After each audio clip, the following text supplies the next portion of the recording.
Lingkod sa bawat Pilipino at magbibigay ng tamang impormasyon para sa tahimik at maayos na Pilipinas. Police News Network, alagad ng batas, tagapagtaguyod ng balitang pulis, sandigan ng mamamayan, patnubay ng katotohanan.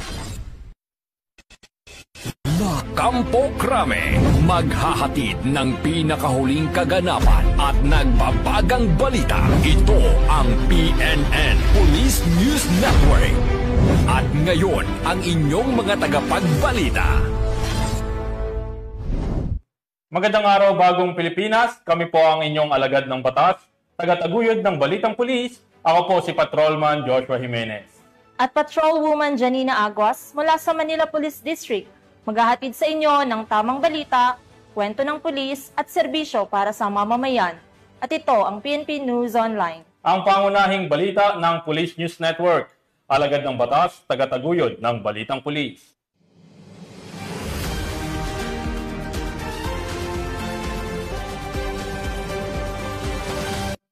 Narito ang mga balitang dapat niyong abangan. Halos 4 na milyong pisong halaga ng ilegal na droga nasa kote sa Calawag, Quezon. Binata arestado sa kasong statutory rape sa Basista, Pangasinan. At 3 regional most wanted person sa rehiyong Bicol, hawak na ng mga kapulisan.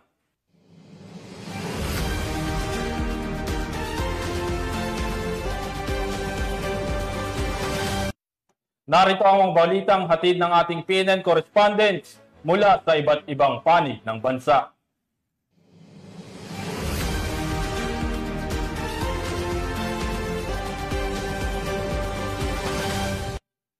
Simulan natin ang balita mula sa bahagi ng Luzon.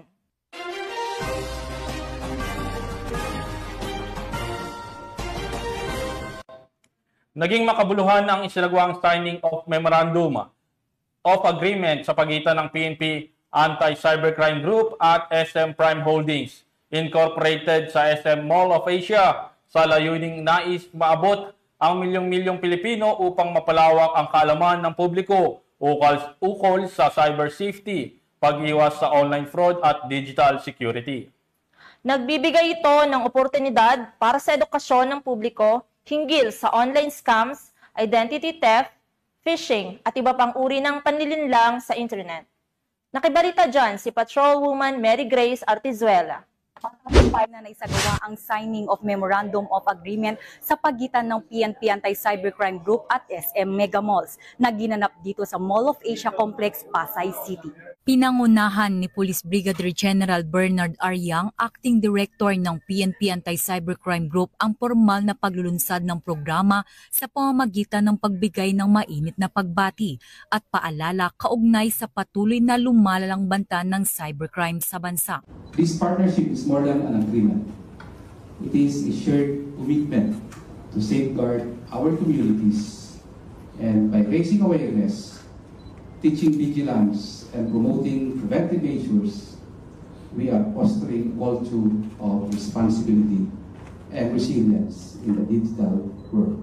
Sa ilalim ng kasunduan, magbibigay ng suporta ang SM Prime Holdings Incorporated sa pamamagitan ng pagpapalabas ng anti-cybercrime awareness advertisement ng PNP sa piling SM Cinemas sa buong bansa, ng libre o walang bayad. Layunin ng inisyatibong ito na maabot ang milyong-milyong Pilipino upang mapalawak ang kaalaman ng publiko ukol sa cyber safety, pag-iwas sa online fraud at digital security. Ang Memorandum of Agreement ay formal na nilagdaan ni na Police Brigadier General Matthew P. Bacay, Acting Director of Directorate for Investigation and Detection Management, bilang representative ni Police Lieutenant General Jose Melencio C. Nartates Jr., Acting Chief ng PNP. Imagine, before every movie, families, students, and professionals will be reminded how to guard themselves against online scams. Police Brigadier General Bernard Aryang, Acting Director ng PNP ACG. Engineer Junias M. Eusebio, Vice President of Mall Operations SM Supermalls. We are proud to stand with you in safeguarding Filipinos against cyber threats, and we look forward to building safer, stronger, and more informed communities together. At Ms. Karen C. Zabal Haurigi, Senior Assistant Vice President for Cinema Management. Ang Memorandum of Agreement na ito ay parte ng ating Cybercrime Awareness Campaign na kung saan makapagbigay tayo ng awareness sa mga kababayan natin para hindi po sila mabiktima ng scam. Layunin ng kasunduang ito na higit pang paigtingin ang ugnayan ng pamahalaan at pribadong sektor. Sa pamamagitan ng Cybercrime Awareness Campaign, hangad ng PNP at SM Supermalls na mapalawak ang kaalaman ng publiko at may taguyod ang mas ligtas na online na pamayanan para sa lahat. Mula dito sa Mall of Asia Complex, Pasay City, ako ang inyong PNN correspondent, Patrolwoman Mary Grace Artizuela, nagbabalita para sa Police News Network.